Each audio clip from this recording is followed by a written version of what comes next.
Greetings and salutations. Ben here, Aaron there, y'all right there.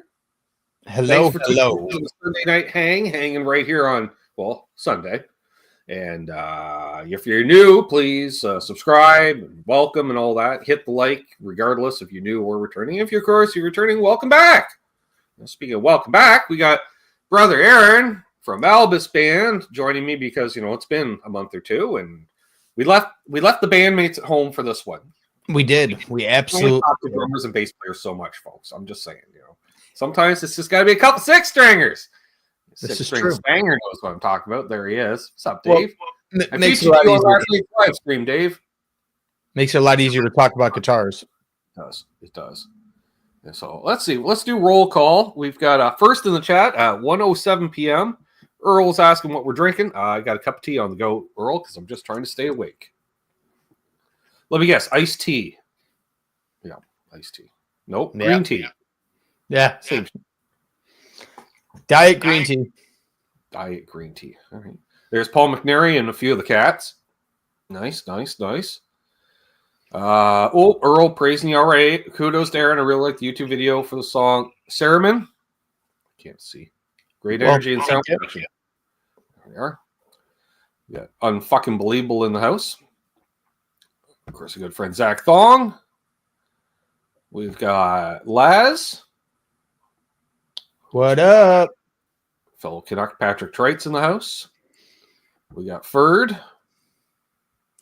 I'll see Laz in a couple of months when we go to Anaheim. Nice. We got Gary in the house. Who else we got? There's Kush. And we got Billy. And we got Blue Mox. Awesome. We got Dan. Dan's actually a bass player. We don't talk about that. Dave Chase in the house. What's up, Naked Dave? Actually, not this time of year. He's in New Hampshire. It's fucking November. He ain't too naked. Who else? We got them all talking to each other. Oh, there's Brian. Search for Tone. Oh, hello. Great to see you. There's the voice of Cornhole. Good to see you, Donnie. Co-host of the Saturday Night Hangout. Real original fucking name. My cousin ripping me off. There's Michael B. What's up, Mike? Dennis Ellis. Who else we got here? BC Rich 581. We got Good Jim. We got, they're all talking to each other. There's Matt from Call of Music. Nice. Got himself a new guitar. Well, he got two new guitars. One has to go back, though. What'd he get and why? He's got an Epiphone Prophecy Explorer-shaped object. Except they call it Extura, I think, because it's a slightly shrunken down in purple, which, nothing wrong with that. And then you got some, Angry Jackson that's flat black with a kill switch in it and too many strings, but it was kind of fucked up, so they got to send him a new one. I'm like, what do you expect from Stillwater? 55-point inspection, my ass. Oh, they inspected it 55 times and looked at it and said, we don't. I told him, I said, don't they include a card that says inspected by? He says, yeah. I said, I'd call my rep and I'd say, okay, when I get the replacement, the following people are not to touch it, and then name off those because they don't know what the fuck I'm doing, clearly. We got Manager Murray in the house, and Dastardly Dave, and of course, Brother Trev. And of course, there's Dave, 6-string Stanger. We got Wayne McConnell. There's Ed. What's up, Ed? Dip Metalworks. Hey, there's Doc. There's River Docs. Good to see you, my friend. Yeah. There's the Magic Man. Did he not go to NAMM last year as well? I'm a magic man. You're a magic man. That would be a.k.a. Octopus Ears, a.k.a. General Admission, a.k.a. Brent. Wait a minute. Brent is Magic Man? Yeah, that's his OG name. He went back. He's gone full circle. Oh, for fuck's sake, Brent. I know. Yeah, he went last year. That's what I thought. Confusing me, man. Al's G in the house. Now you're going to tell me that's JJ. Jesus. Well, there is AJ, the JK, Jeff K. What's up, Jeff? This is pretty much the whole show. There we go. Yeah, I'm no problem. See, as soon as I said that, and then I said, "Oh, we're all caught up," and Eston Ray's like, "No, I just showed up." Yeah, what up, y'all? Keith, what's up, Keith? Awesome. Yeah, 38 people thus far, and more to come, I'm sure. Oh, for sure. A show. Billy says, just did a setup on my telly. Billy's a happy boy. Nice indeed. I got a couple of restrings I got to do here. Same. It's that time of year. Next week, yeah. strings are dying. Although some of the guitars only get restrung once a year anyway, so. Ernie ball sacks. Nice. No. Oh, no, they're not. They're like 11 to 52s. 10 to 52. Oh, that was close. That's what I always rock. I do not. I restrung. I'm gravitating away from the 9 through 42s, and I think I might go exclusively 9 through 46 on all guitars. I can see that working for you. Just for the drop D. It gets a little flubby with a 42.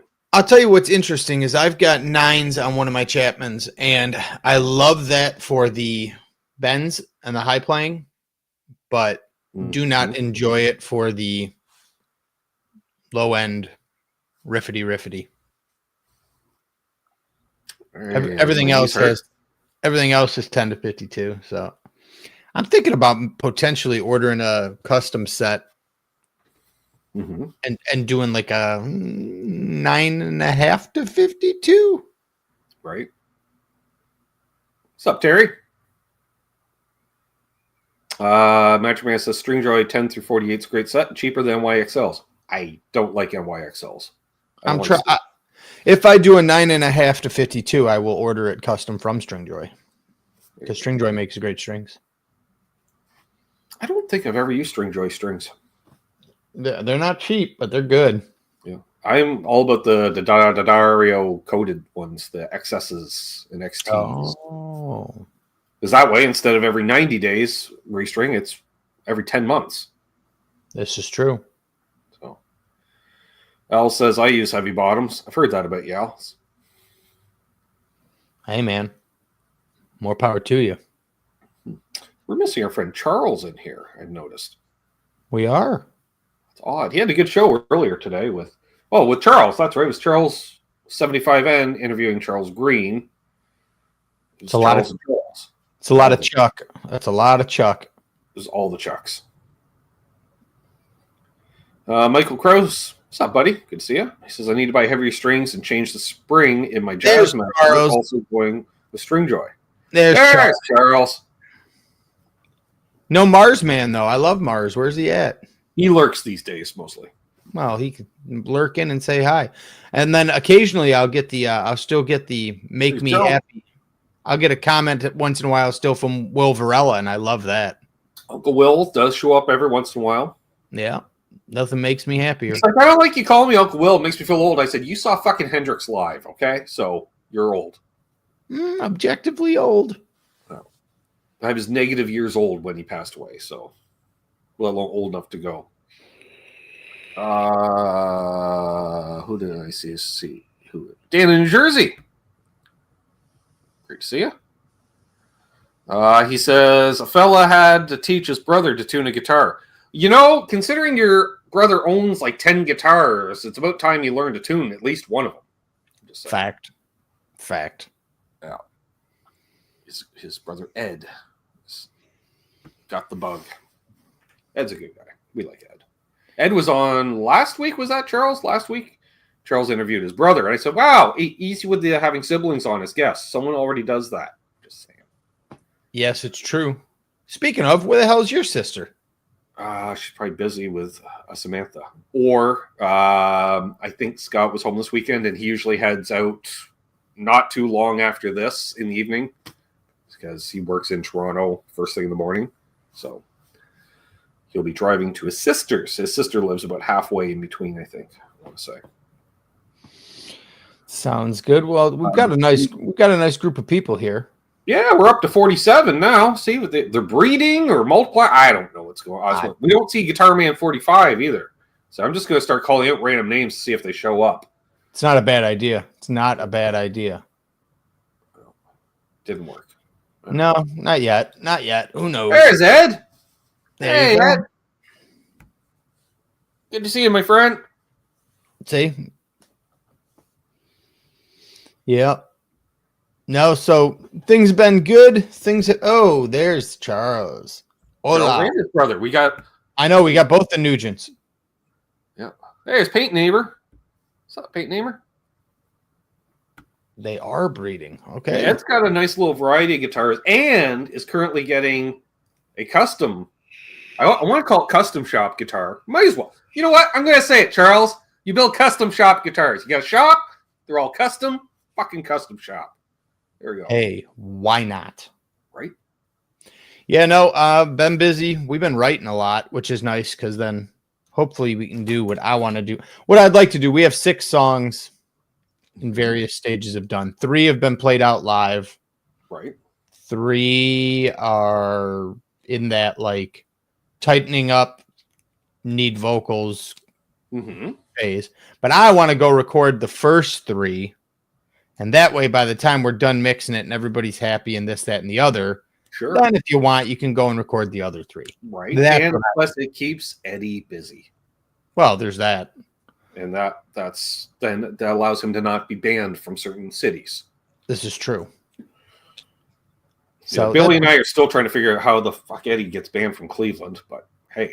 Nobody knows, but it I can understand certain towns, that where they roll up the sidewalks at 6 p.m., a very straight and narrow, maybe, preachers, the mayor. I don't know. I'm just pontificating. But Cleveland? Nice use of pontificating. Thank you. It's early. That's a word that doesn't get used too long after dark most nights. But I know. Yeah. So what about the gear world? Anything catch your eye recently? There is no gear chasing anymore, tone chasing. I found my tone. I like my tone. Ignorance is bliss because I try not to think about that stereo phaser that you have. So we just pretend we don't remember those things. Weed helps, I find. Then you're. Let me think. Has anything come out recently? There's been a lot of cool shit that's come out. Nothing that's like made me, leap to my. No, nothing like a game changer per se. No, I'm also real interested to see what the next year or so does gear wise, because I will say there's only one guy that's killing it right now. Who's that? I hate to use the term boutique because they're getting pretty big, but my nomination for Pedal Company of the Year is going to be the same 2 years in a row, and that's our good friend Robert Keeley. He's killing it. I would agree with that. I thought for sure, based on the number of Nauticlons sold, you were going to say JHS. See, I like Josh, right? I think he's a hell of a guy. Really nice. Stole the fry off his plate. Hey, it's Dylan Washburn, one of the chief bottle washers over at Flipside Music. There's my guy. I'm gutted. They're not going.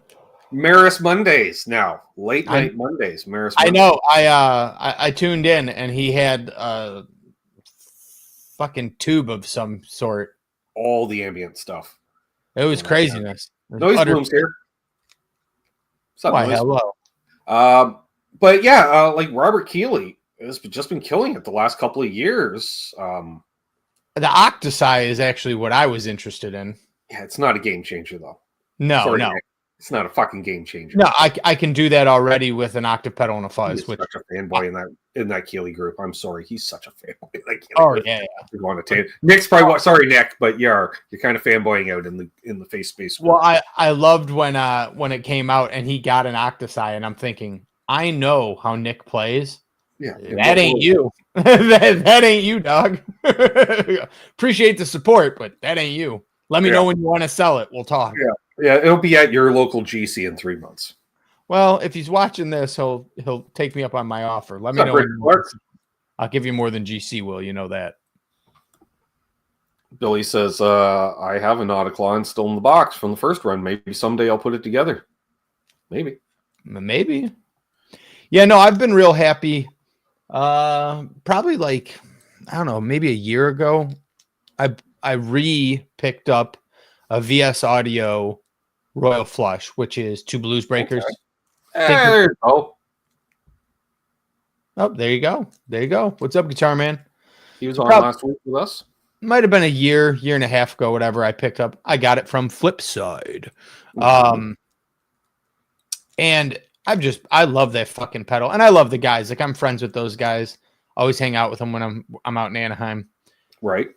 And that pedal, like you were saying, you have found your tone. Like, that is having one side of that on in a clean amp is my clean tone. And then I love when you stack the second side, and then I can burn it down by adding in the Mythos Chupacabra.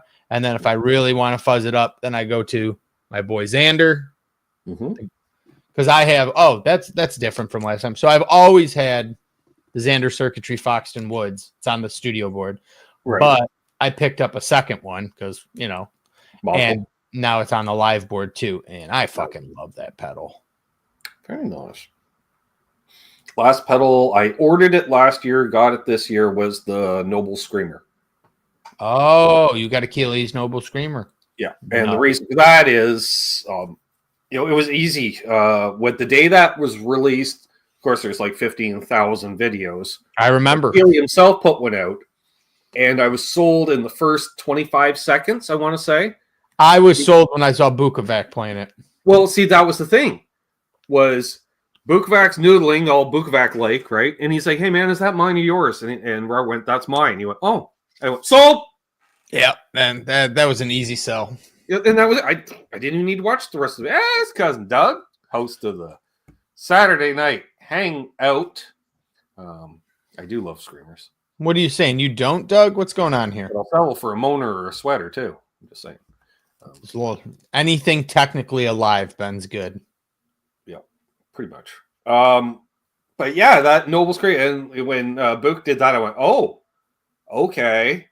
And that stacked with, what the hell is it? Oh yeah, the LPD Embers, which is his Klon. Because Nobles is notoriously scooped sounding, a lot of highs, a lot of lows, not so much in the mids. Well, hit it with something mid-focused. Now you got a full spectrum of tone. Well, that's not that dissimilar thinking to why I use Blues Breaker very focused. Yep. Chupacabra not focused at all. Put two together, you get width from the Chupacabra, focus from the VS Audio. Glorious times. We're dropping knowledge, folks. Dan comments, Zach from Mythos opened a guitar store because he's afraid of the future of pedals. At least that's my take on it. I don't know. I think it's more like playing in a band. You got to have multiple revenue streams. And the man does have an extensive knowledge of the vintage guitar market. So why not? And you're in Nashville. You can't have another guitar shop in Nashville. You can't have enough. I just think he's always wanted to have a guitar shop, and he's at a point where they can do it. Well, that and you work in the back, and you got your few out front guitars and stuff. You got the space, you got the means, you got the want. Add it together. Dylan mentions, I wish I could give you two a run through the LVX. Never had one pedal hold my interest this long. Drives and fuzz that are the only things that I really buy anymore after getting that. Okay. Oh, well, that thing is insanity. I have played with the new Maris stuff, and they are glorious. But they are things where you've got to commit to sitting down, because sometimes, I've had this problem in the past. I find a ridiculously cool sound. Can't remember how the hell to get back to it. Right. And I should say, the board is not complete because, of course, the long-term goal is to build basically a rack-based effect system, but pedal board. Hence the Halo, the Hydra, because they're stereo in, stereo out, so they're mini rack units as far as I'm concerned. I got the stereo chorus. But I do need one of those Waza Dimension C's because they're stereo in, stereo out for that detune thing that I can put post chorus because I got the one I got from Dylan, the TC Electronics Third Dimension. It's okay, but it's TC Electronics and it shows. I'm just saying. I'm not a fan of their products. It does the thing, but I know something that'll do it better. And in stereo. I was a fan till they got bought by Behringer. Well, there is that. Behringer, who we don't care about names. We're releasing a Fuzzbender. Robert Keeley been using that name a long time, Bubbaloo. And we don't care. We're Behringer. You will care.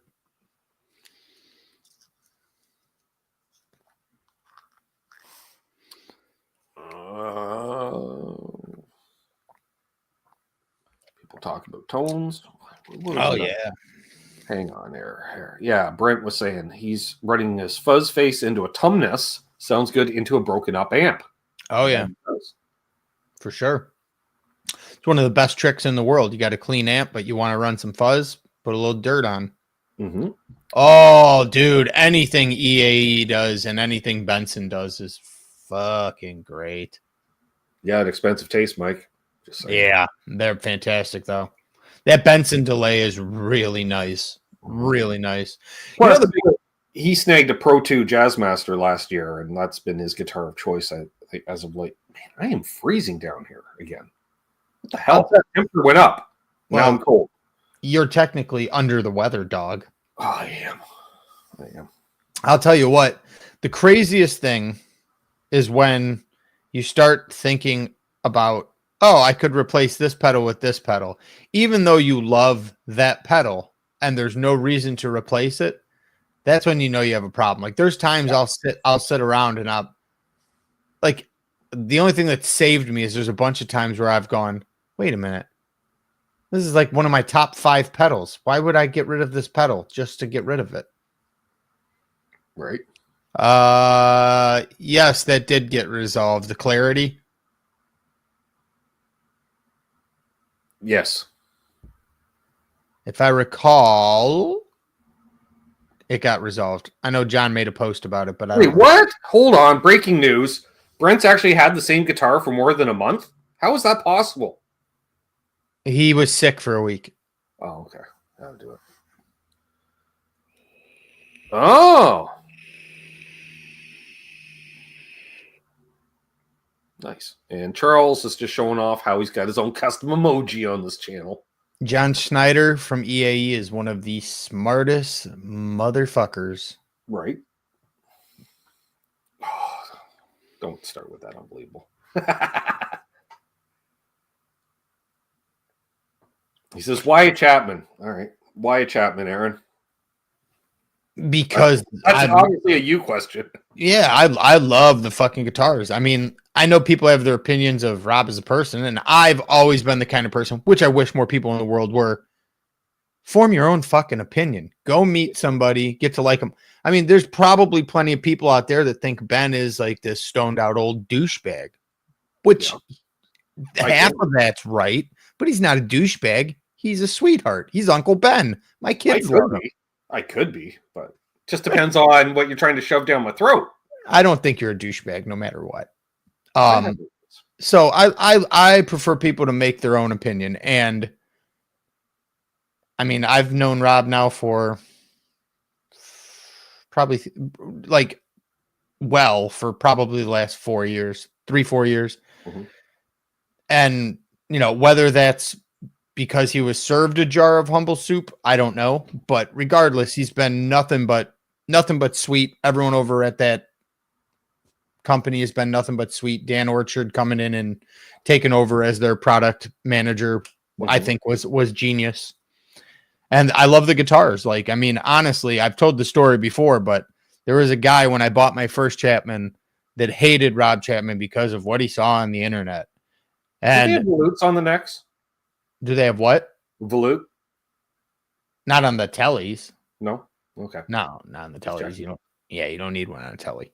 You don't need one on any guitar, Aaron, but I'm just saying. Well, if you're going to have the break angle of a Gibson, you probably should. Really? Because 70s Gibsons, they did it, and they broke just as often. They just broke around either side of the volute, so... That angle sucks. There's a reason we got rid of the blue.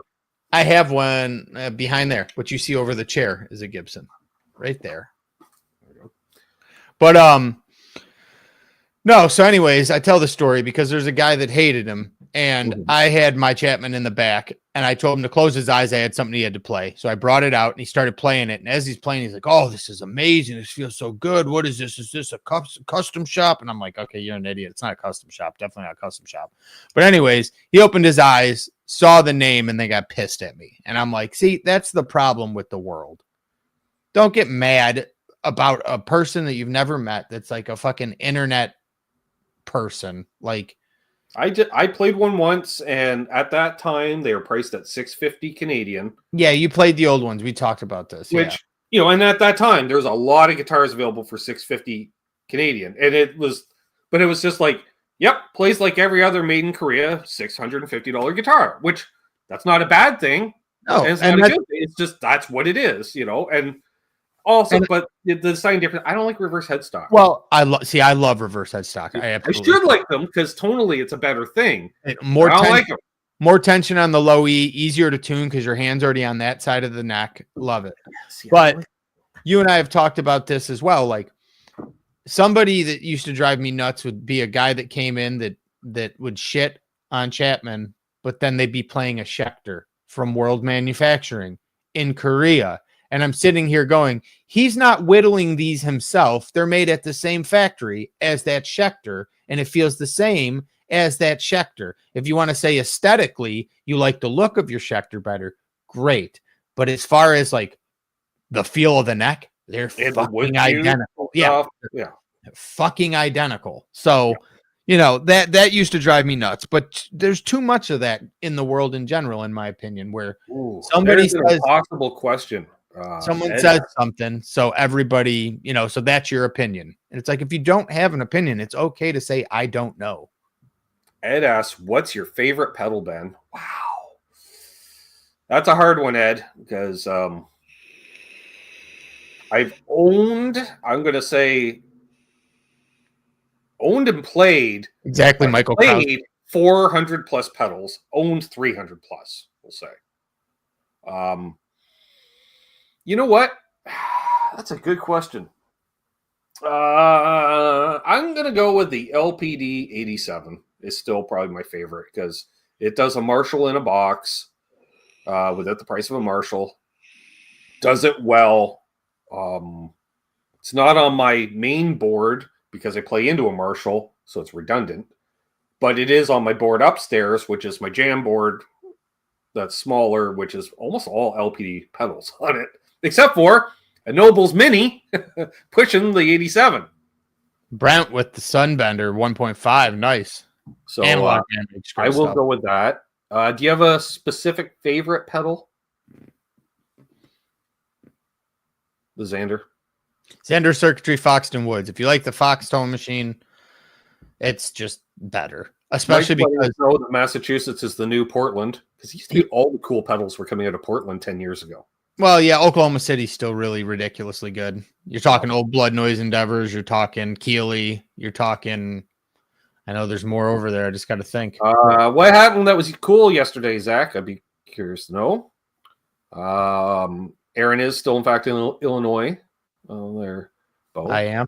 Correct. Apparently, I'm Donnie's spirit animal. I'm not sure how to take that, but sure. Let's see here. What's this say? People not being able to make their own opinion is why people don't know how great the Metal Zone is. It's not. The Metal Zone can be amazing. If you like Biffy Clyro like I do. I don't. His main fucking drive is a Metal Zone, and you would never know it because they're like a pop rock band that can get. I messed with one for hours. Didn't like it. Sold it to Trev. Oh yeah, I mean, if you know what you want to do with it, and you're willing to take the time to move the little concentric knobs, Metal Zone can be fantastic. No, you should not, Mike. That would haunt me. Oh, that's funny.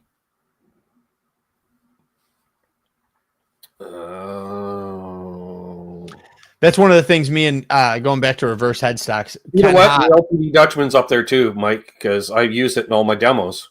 You know what? the LPD Dutch might be it because it's even more versatile. It just has a straight dirt box to push any amp, and it works with any guitar. So you know what? LPD Dutch. Well, Ed, talk to your brother. Charles has one. So I'll call a tie between the Foxton Woods and the VS Audio. That would be the obvious answer, Mike. Plus, they're not available anymore. Yep.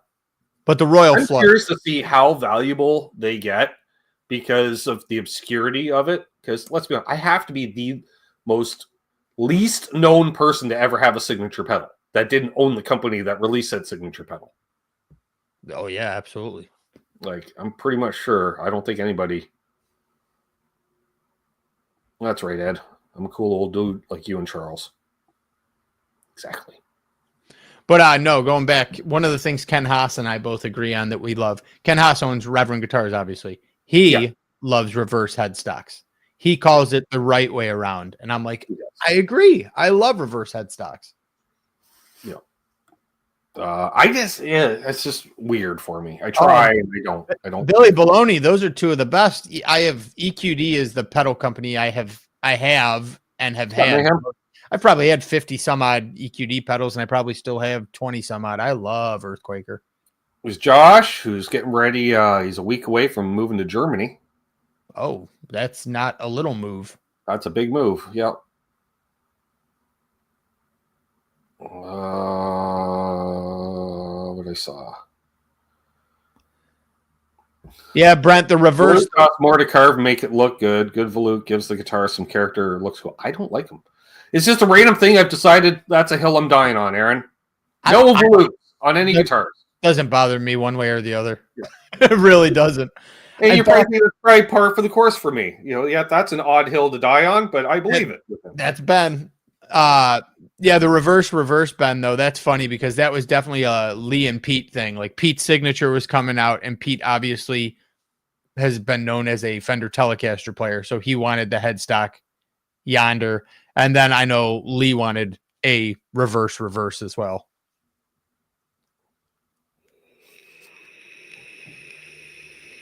Yeah, Josh is moving basically 20 years. He figured 15, 20 years, something like that.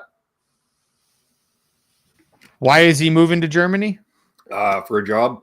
Oh, okay. That makes perfect sense. I think he's going to be a defense contractor of some kind. Oh, plenty of money for guitars. Working for the American military in Germany. Plenty of money for guitars in that line of work. There is. BC now I want to find an aluminum neck with a volute on it. There's absolutely no reason for it, but I'm sure if you asked Bagley or if you asked I'm trying to think. Yeah, Bagley would do it for you for sure. No reason for it. Absolutely. Right. First of all, if it was a reverse headstock with a volute, I would lose my shit. I would love to see it. I'd pay to see it. And hello, Robert. And that would be one of those, like, I'd be at, like, put it on, you'd be like, what do you think? Oh, yeah, please. What the fuck? As soon as I look to the left. Yeah. My personal favorite is the volutes on the headless guitars. Wait, you've seen that? Yeah. But I haven't seen that, thank God. They do, yeah. It's like they cut the headstock off like at 95% type thing. It's the illusion that I think it's so they can actually put them in hangers. I think that's the real reason. I mean, I've seen some headless guitars now where like it almost goes up like the letter T. Right. Just DIY, HVAC. That's a lot of letters compared to one word. I know I say that every week.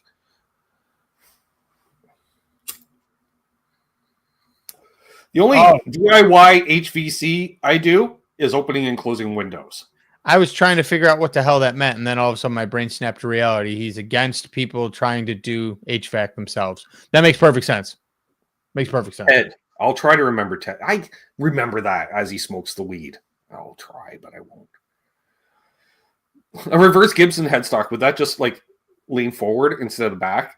That's the reverse, which is like an old Framus. Framus would do that. They lean forward slightly, which is weird. They had a big carve out like a Fender, but then they lean forward. That'd be hilarious. My Framus is like that. A closed book headstock. Yeah, it's like a Martin headstock. It's closed. I wonder if you would love or hate the headstock on a Baritone guitar. I don't know what a Baritone guitar is. It kind of looks twisted, and there's 3 tuners here and then 3 tuners higher up. I don't think I would like that. I'm wondering if like you might appreciate how like quirky the thing is, but you might also. Hey, I'm still pissed off at Music Man with their 4 and 2 because it still fucks me up every time.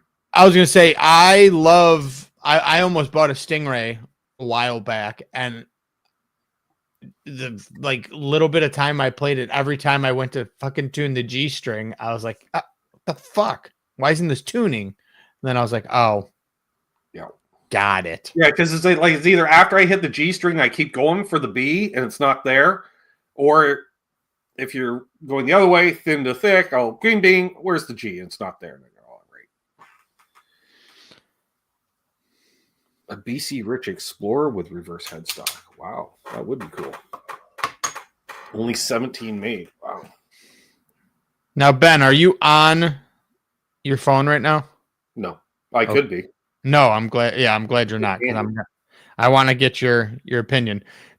I've never played one. They look fucking cool as shit, but I would like to see what you think of said Baritone.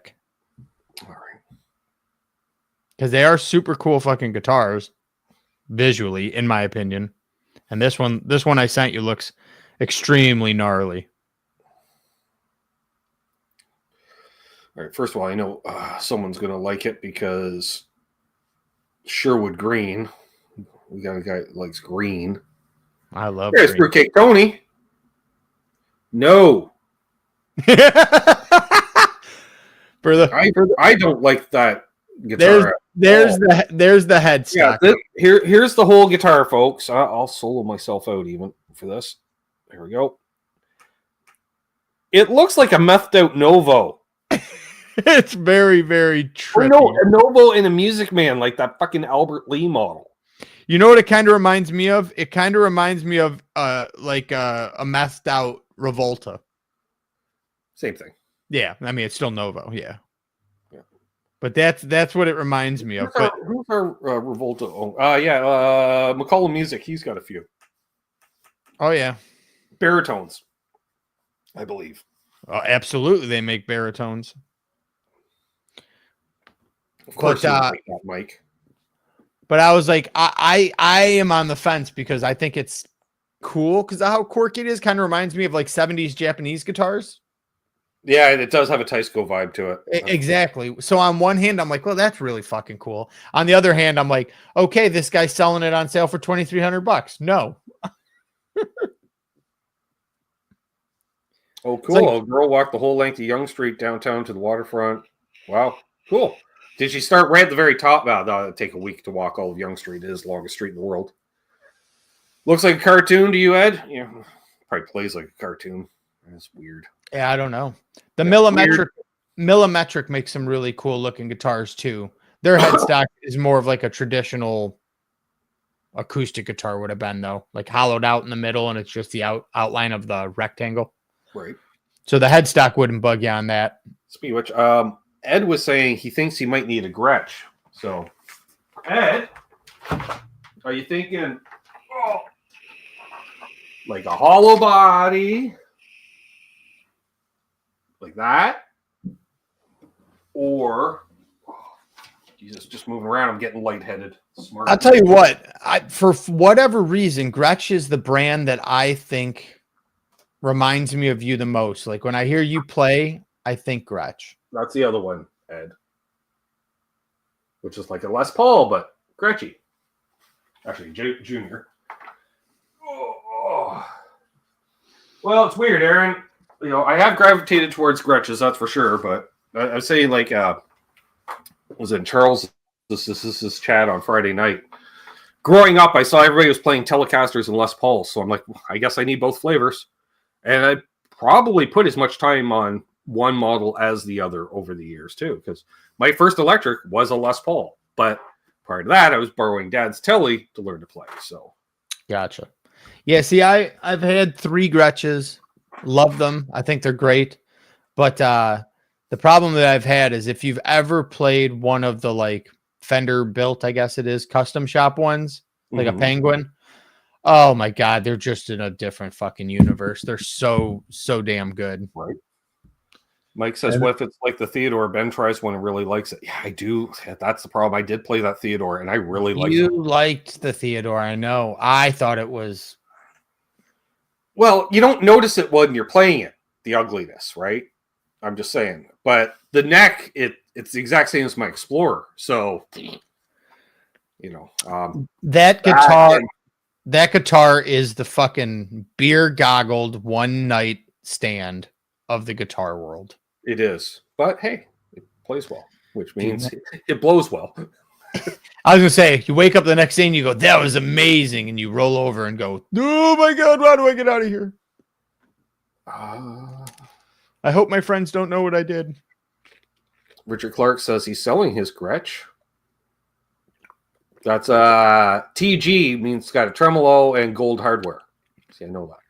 Well, there you go. I do not currently have. Yeah, the new Badlands came out. Meh. It's got an animal print on it. It's also $3,000 US. Whew.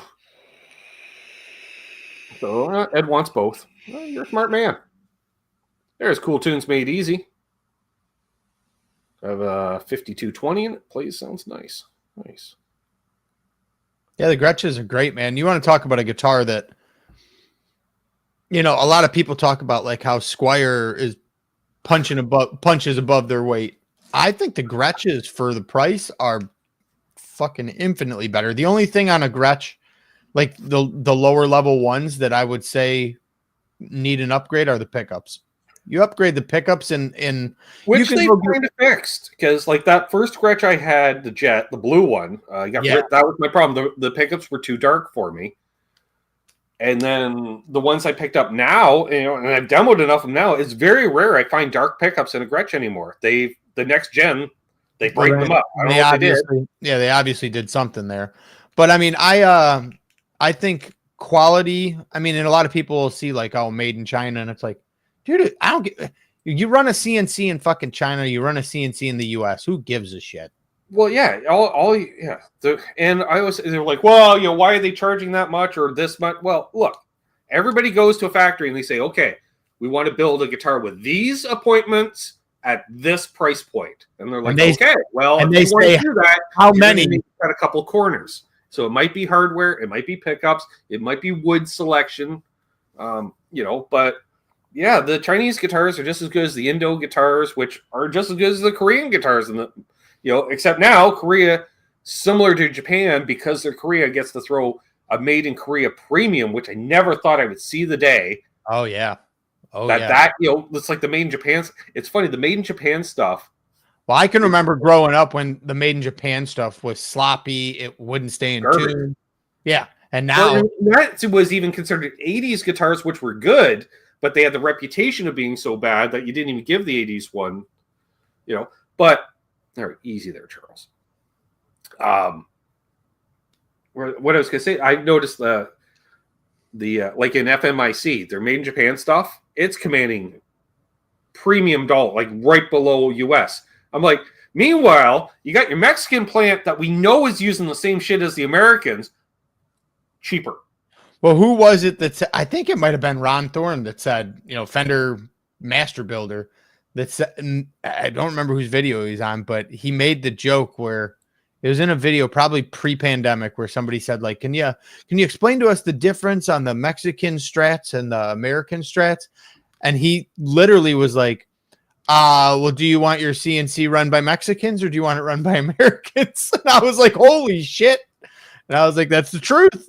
Or really, do you want your CNC machine run by a Mexican or a Mexican with American papers? Well, I think that's what he said. I think he said by a Mexican in Mexico or a Mexican in America. And I was like, yeah. Right. Exactly. So there's that. I wonder if someone TV Jones upgrade would improve much. Yes. Oh, yeah.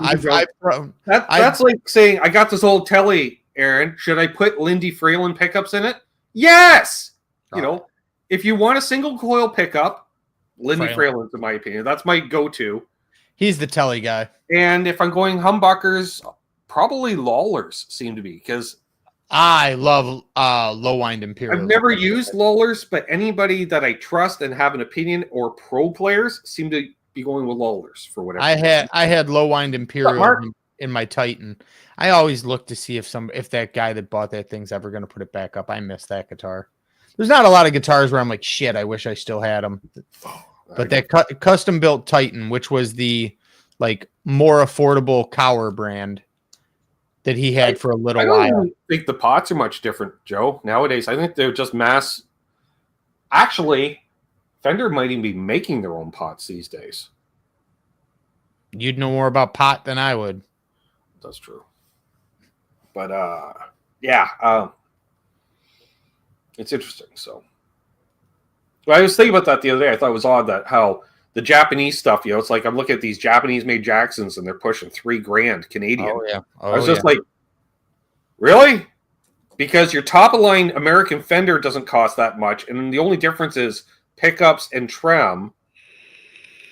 So it's just like, so that means by that logic, if you were to buy a U.S.-made Jackson, which is rare, you're only looking at custom shop, but outside of Fender, to buy any of the FMIC brands made in America, it's strictly custom shop, so they cost more than the actual American production stuff. For Jackson, you're saying? Jackson, Charvel, or Gretch.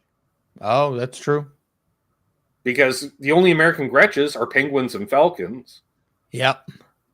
And Charvels, I don't even know if there is, but I see only custom shop, because there are no U.S. production Charvels. There's no U.S. production Jacksons. Well, I think the dude in Slipknot's got some signature Charvels now.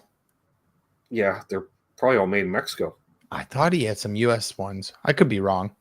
I don't pay attention enough to Charvel to EVH, same thing. The only American-made EVH Wolfgangs is the signature model. There is no production.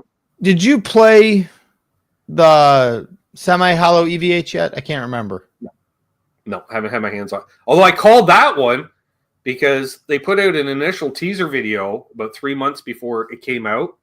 I was talking with Sean about this a couple weeks ago because he has played them. The original ones had a Wolfgang pickup in it. And I went, you can't do that. That's too hot. The thing is semi-hollow. You're putting a 15K output in that. It's going to feedback, let alone with gain, which we know. Well, let's plug into a 5150 head. All right, well, guess what? So then it was the actual production one because, we got the specific, custom-made Lawler pickup to put in it. I'm like, that's right, because none of your fucking pickups made by Fender will work. It was either too anemic or cause feedback because it's one or the other. They have the 7.5 or 15. Yeah, I thought those guitars looked pretty sweet. They do look sweet. It's kind of weird with only the one E-hole. There isn't one on the bottom side. That's weird. So, yeah, I mean, it's offset to begin with, so I wasn't. There is that too. Yeah. But not as much as a Starcaster, but just enough that they don't get sued by Gibby. I do like Starcasters, though. I love Starcasters. That you do. And, he was playing 335s quite a bit when Wolfgang made his first album. It was all about 335s. So, yeah. Now, Guitar Man 45 says he needs to get Jazzmasters. I love Jazzmasters. And if you want a fucking great pickup, use Lawler again. Basically, I'll break this down into my food groups. Telly and Strat, I go Fralin. P90s, I can go any of Lawler or Bare Knuckle. Humbuckers, I like Lawler. Jazzmaster, I like Lawler. And then, obviously, if you're going to do a Filtertron, just go to fucking TV Jones. TV Jones. That's my breakdown. Yeah. And if I was going to buy a Jazzmaster, I'm buying the J Mascus Jazzmaster. I have it. I know. Yeah. Because Jazzmasters are cool, but the bridges suck, right? That's why they put a Tunematic on it. Like Jay, I love the fact that they're like design. They're like, so Jay, do you want us to put Tunematic? Yeah, man, that's what I want. Okay, do you want us to actually match the radius of the fretboard? And he's like, what do you mean? His action's so fucking high. And it's like, you're playing vintage Jazzmasters, right? 7.25 radius. Yeah, you have a 12-inch radius bridge on it. Oh, maybe that's why the two middle strings are so low. You think? Yeah, another nice trick is when they put the Jaguar bridge on the. Is it the Jaguar bridge on the Jazzmasters? I hate those bridges too. They wobble. Well, I mean, if you get a nice solid one that doesn't wobble, They it all works wobble. real nice. They all wobble. What they need is a roller bridge. Well, that's what I was going to say. They're the ones that have the rollers on it. Right. Speaking of which, my base 6 goes out the door tomorrow. Oh, would you sell that to? A guy in Toronto, actually. Oh. I was like, holy crap, because that's like 2.5 hours away. But he's got a job in Ottawa, which is another 3 hours the other way. So he's like, can you just hold it for like a week and a half and I just snag it on the way through? I'm like, yes, I have no problem doing that. Any idea what you're going to do with the newfound funds? Pay some bills. A little behind on the bills. So, or the remainder after bills goes into Streamyard or new streaming software at the end of the month, because I did see a bunch of posts on the old interwebs saying that all of a sudden people started getting hit with higher amounts of money. In fairness, Streamyard has been charging the same rate since I started using it in 2019. And what else is the same price as 2019 in the world? Nothing. What did they jump to? Like from and to? It damn near doubled it. Oh, well, that's a bit extreme. Yeah. Yeah, like my cost, I think I worked it with conversion rate. I'm looking at $50 a month Canadian. I'm like, it's not worth that. As opposed to now I'm paying 20 US, so close to 30 a month. Yikes. Canadian. That's a bit brutal. Well, it's things like electricity and internet, like and groceries, just trying to stay alive. All right, just get the purple sparkle J Mascus telly and call it a day. There you go. So cool. Yeah. Well, his telly is in blue, isn't it? All right, blue sparkle. I don't know. Yeah, I'm fucking sick. Ed asked, do you love the guitar that his brother did? Yes. Yeah. I got it here. Easy. Oh, lightheaded this. Did you finish putting that all the way back together yet, or no? Sure. No. Still needs strap buttons. Still needs the control covers. There you go, Ed. I love how the part of the guitar that literally takes 2.5, 3 minutes is the part that is taking you the longest. Oh, no. You think so. The problem was this wasn't covered when it was shot with all the clear. So I've had to carve out the recess again. Oh. And that was all done by hand. Yeah, because it is recessed now. If you look at the cover for there is no trim cover going on it. That's for sure. I was gonna say you don't use a trim cover anyways. Well, I do because I wear belt buckles. Other than that, I also need to pull the neck off again at some point and hog out because the neck pocket wasn't covered either during the painting process. So there's a very thick, clear shim in there. So that's why if you look at the bridge, the saddles are just maxed out. What's the action like on the neck? Amazing. I was going to say, you play so low. Like 3/64ths? Oh, yeah. And it's not choking out? Fuck no. Yeah. Anyways. Then why are you going to... and the volume pot's kind of fucked because, I wired it. I was going to say you and solder. Why is that sticking out like that? That used to have tape on it and the tape fell off. Right. We should probably do something about that. It's all Unbelievable's fault. It is, actually, because he should have sent the covers along with the body to Charles so he could, Plus, it's like the second or third guitar that Charles ever did. In fairness. This is the third, fourth, and fifth guitar that Charles wrapped. Because this one, you may recall, he ripped this off several times. Oh. I never noticed that schmutz there. We'll just pretend we didn't see that, Charles. It's a fold. It's a very, very, very cool look. Yeah, Terry. Now. Looks way cooler than it ever would have been without it. Well, yeah, I think stock it was black. Which is there anything more boring than a single pickup black guitar? No, I mean I like single pickup guitars a lot. That I'd play. Right. Black would probably be pretty boring. You know, we deck the trem because we're not going to use the trem because it's a non-locking trem going through a fucking string tree like that. Yeah, I'd deck that too. Hey, there's a new name in the chat. Martin Kilner. Welcome, Martin. Good name, cool name. But yeah, this is a Charles 75N special, folks. You guys can get in touch with him and figure out how to get your very own. Yeah, I just cranked that claw in because the trim block is literally against the wood. Yeah. So there we go. What pickups in it? It's a DiMarzio Super Distortion. Clearly not F-hole spaced. But it works. I was like, it's going to be fine. Yeah, you only catch... the outside strings only catch one coil. Yeah. Does what it needs to do. Like, there's a word. You know, I used pontificate earlier, and now I'm like, coil? Yeah, that's it. Coil? Too fucking funny. Too fucking funny. Richard's asking if Charles... Yeah, Charles is in Texas, Richard. But Ben's in Canada, so it means it can be done. Yeah.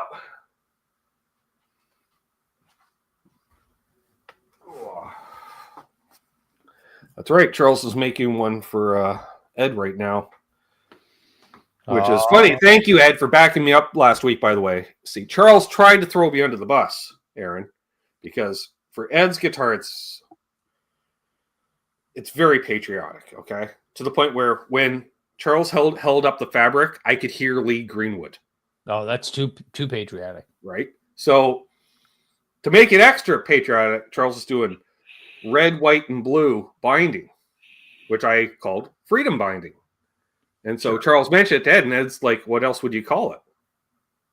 It's like, right? Thing's got eagles soaring on it and red, white, and blue binding. That's freedom binding right there. He's got to watch out. That guitar might fly away. It could. It very well could. You can't. Well, the guitar was originally white. I thought it was black for some reason. You cannot hold down a bald eagle. Yep. Hey. Stick together. There it is. There it is. Yep. Yes, I had been consulting a bit on that guitar, Ed, in the early stages. Charles, like, what do you think about it this way? I'm like, no. What about this way? Yes. Yeah, so we try.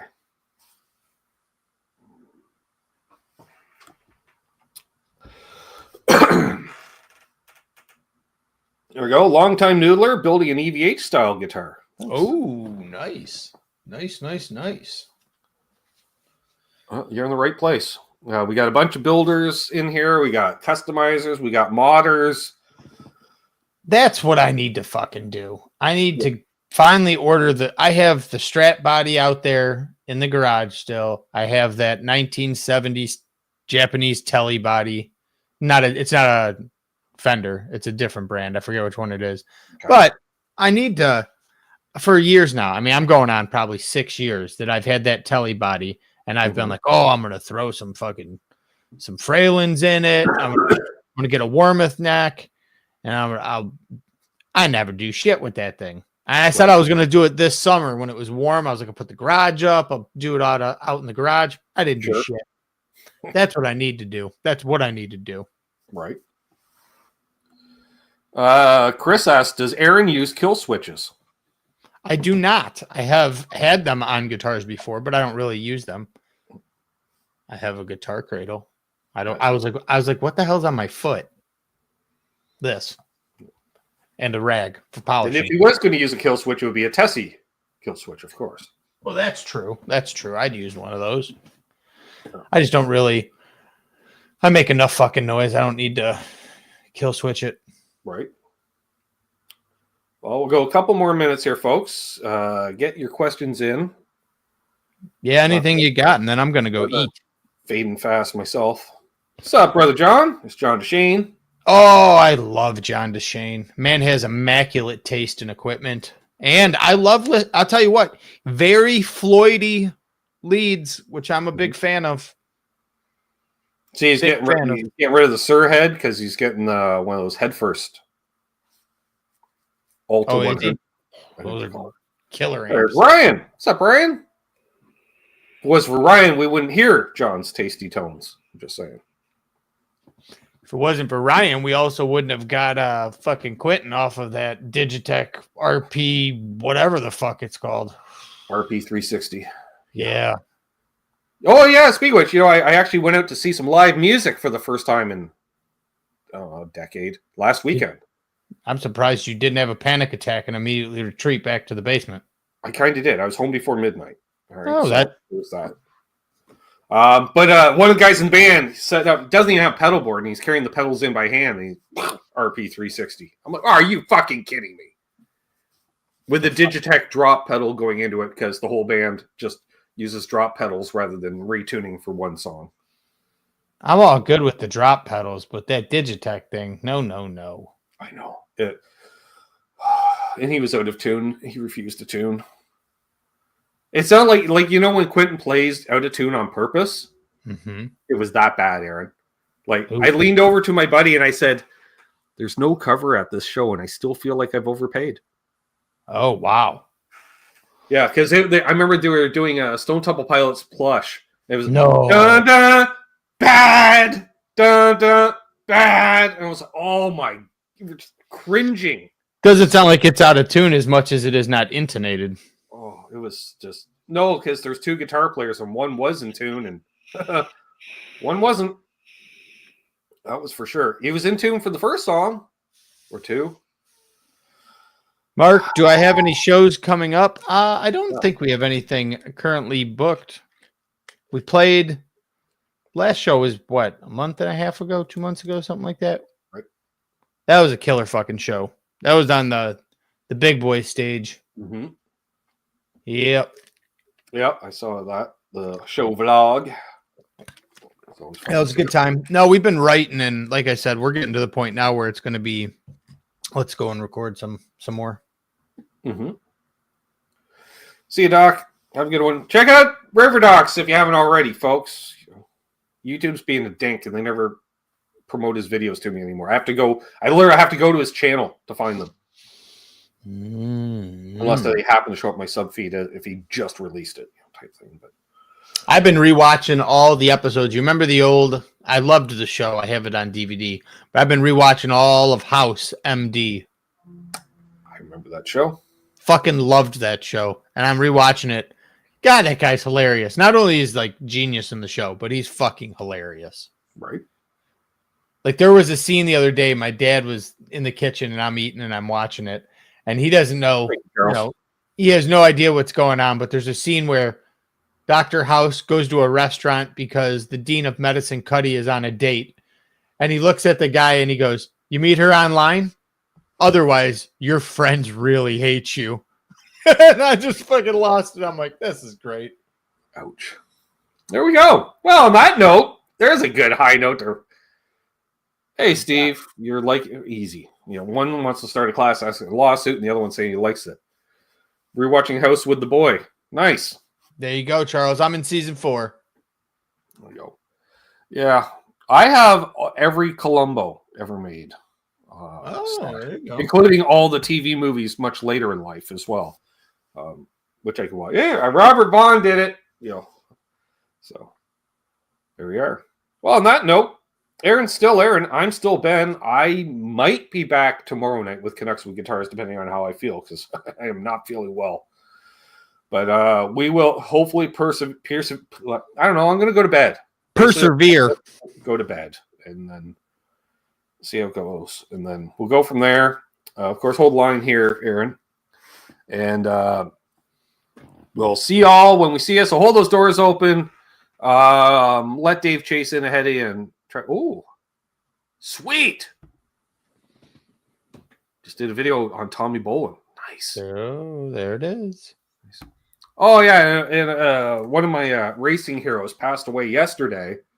So I'm just going to throw this photo out here, folks, of Bobby Allison. Longtime racer, should have passed away in the 80s due to a couple crashes. But here's Bobby Allison. I'm going to assume maybe Nashville Super Speedway in the 70s with the king himself, Richard Petty. That's the man right there, Richard Petty.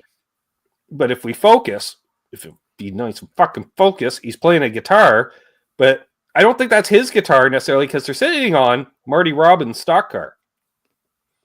So I'm guessing Marty Robbins probably brought a guitar into the pits, you know. But how badass is that jacket on the left? I'm just saying.